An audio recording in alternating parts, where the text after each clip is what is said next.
The tweet that saved a bookstore, how one online plea turned the tide for books, are magic. Can a single tweet rescue a struggling business? In 2020, Books Are Magic, a beloved independent bookstore in Brooklyn, faced the devastating impact of the COVID-19 pandemic.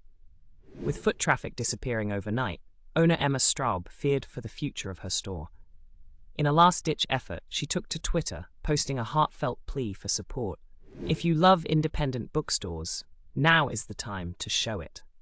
She shared the challenges her store was facing and urged people to buy books online. The response was overwhelming. The tweet quickly went viral, sparking a wave of support from book lovers across the country. Orders flooded in, not only helping the store survive, but allowing it to thrive during one of the toughest times in its history. This simple yet powerful online event demonstrated the strength of community and the impact of one sincere message.